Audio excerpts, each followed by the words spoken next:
So I guess this is a result of globalization that you can find Coca-Cola tins on top of the Everest and Buddhist monk in Monterey. And so I just came 2 days ago from the Himalayas to your kind invitation, so I would like to invite you also for a while to the Himalayas themselves. And to show the place where meditators like me, who began with being a molecular biologist in Pasteur Institute and found their way to the mountains. So these are a few images I was lucky to take and be there.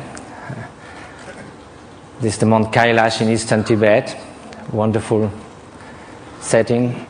This is from Marlborough country.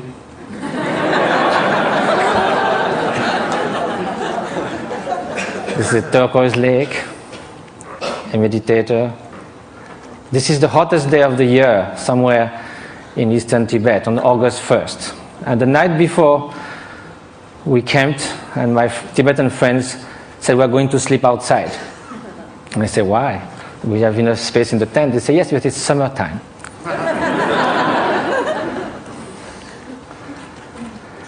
So now we are going to speak of happiness. As a Frenchman, I must say that there are a lot of French intellectuals that seems that happiness is not at all interesting.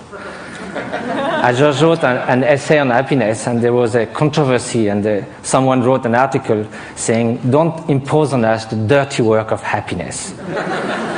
We don't care about being happy. We need to live with passion. We like the ups and downs of life. We like our suffering because it's so good when it ceases for a while. This is what I see from the balcony of my hermitage in the Himalayas. It's about 2 meters by 3, and you are all welcome anytime. Now let's come to happiness or well-being. And first of all, despite what the French intellectuals say, it seems that no one wakes up in the morning thinking, may I suffer the whole day. Which means that somehow, consciously or not, directly or indirectly, in the short and the long term, whatever we do, whatever we hope, whatever we dream, somehow is related to a deep, profound desire for well-being or happiness. As Pascal said, even the one who hangs himself somehow is looking for a cessation for suffering. He finds no other way.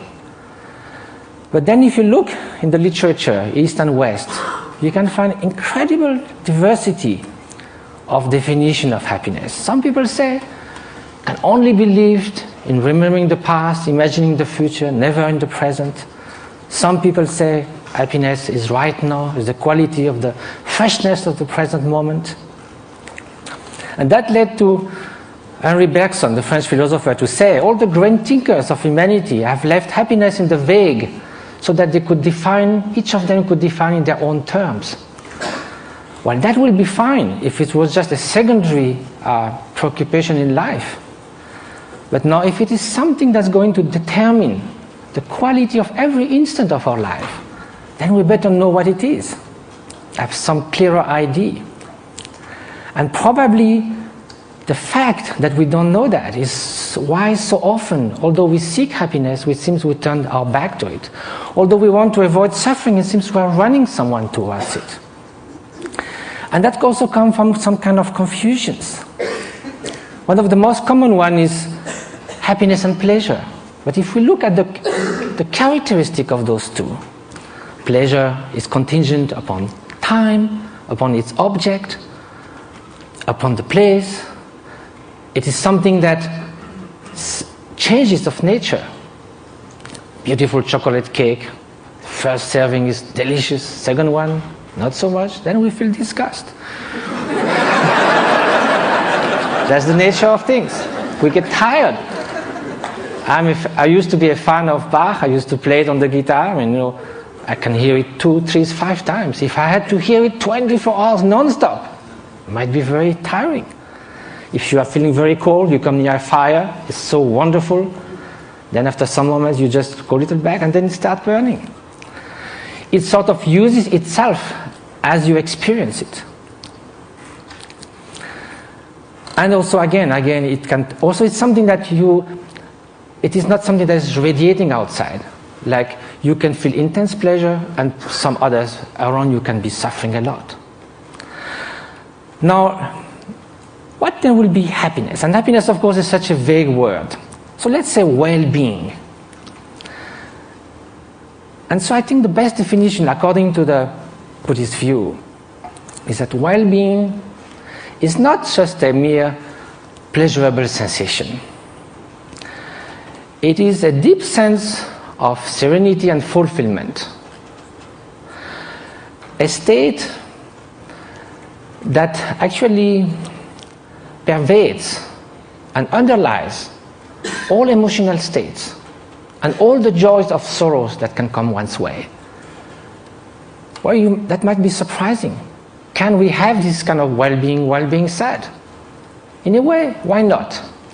Because we are speaking at a different level. Look at the waves coming near the shore. When you are at the bottom of the wave, you hit the bottom. You hit the solid rock. When you are surfing on the top, you are all elated. So you go from elation to depression. There's no depth. Now if you look at the high sea, there might be beautiful, calm ocean like a mirror. There might be storms, but the depth of the ocean is still there, unchanged. So now how is that? It can only be a state of being, not just a fleeting emotion, sensation, even joy that can be the spring of happiness. But there's also wicked joy. You can rejoice in someone's suffering. So now how do we proceed in our quest for happiness? Very often we look outside. We think that if we could gather this and that, all the conditions, something like we say, everything to be happy.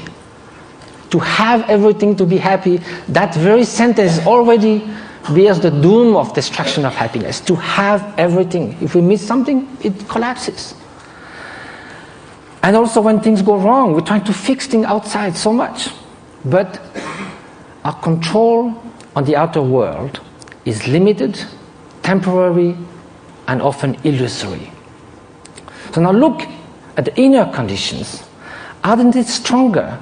Isn't it the mind that translates the outer condition into happiness and suffering?